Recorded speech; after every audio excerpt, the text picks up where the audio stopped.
I think if you ask a CEO who's thoughtful about, or anybody, anybody in a business who's thoughtful about how do you have a successful business, you think about, for me, a couple of core issues. One is, what are your values?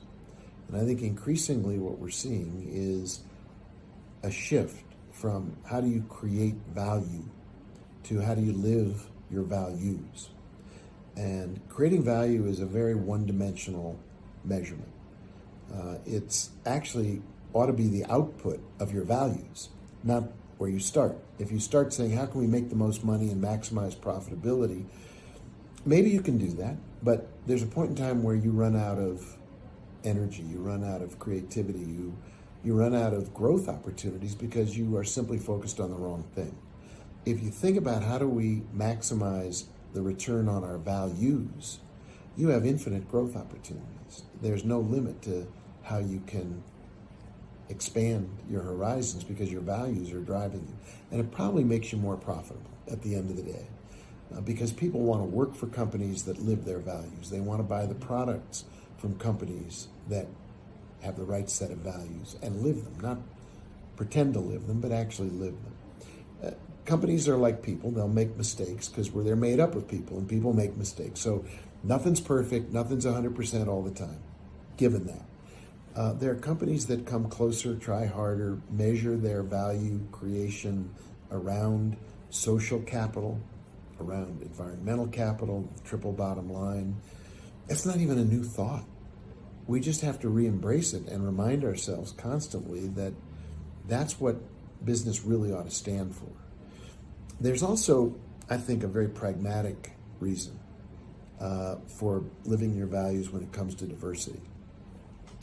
And years ago, I wrote a book called Rules of Thumb. And one of the rules of thumb that I wrote had to do with why diversity is pragmatically a good thing. It's not just a matter of philosophy.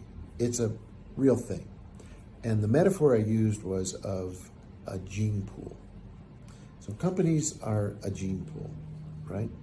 It's made up of the DNA of all the people who work there. If you have a very, if your gene pool is only one kind, you are at risk. You're at risk of a number of things. Number one, you are very myopic. You only see the world through the eyes of that very narrow gene pool. And when change comes, it can blindside you, and you're not aware that there are other points of view, other genetic variations in the world. That's what happens if you look at the innovator's dilemma and Christensen's work on how companies get blindsided. The answer is they have become captured by their own very narrow DNA, not enough diversity. So that's a problem. Diversity protects you from being blindsided from change. The other thing that diversity does for you when your gene pool is more diverse, more eclectic, more mixed up, it not only makes you a better representation of all your customers and what your customers want and how they think, it makes you resistant to, let's metaphorically call it, corporate disease. A gene pool that is very monochromatic, one disease wipes you out. If you've got many different pieces of your gene pool, you have more resistance to those pandemics, economic and competitive pandemics. It's not a good metaphor coming out of COVID because we saw what a pandemic can do. But it is true that a diverse gene pool is like a inoculation against unanticipated change.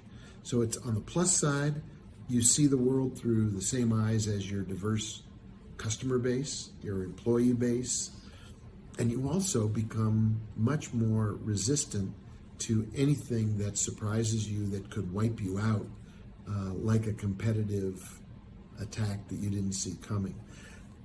I think the case is both a moral case, this is who we ought to be, but it's also a pragmatic case, that this is who we need to be.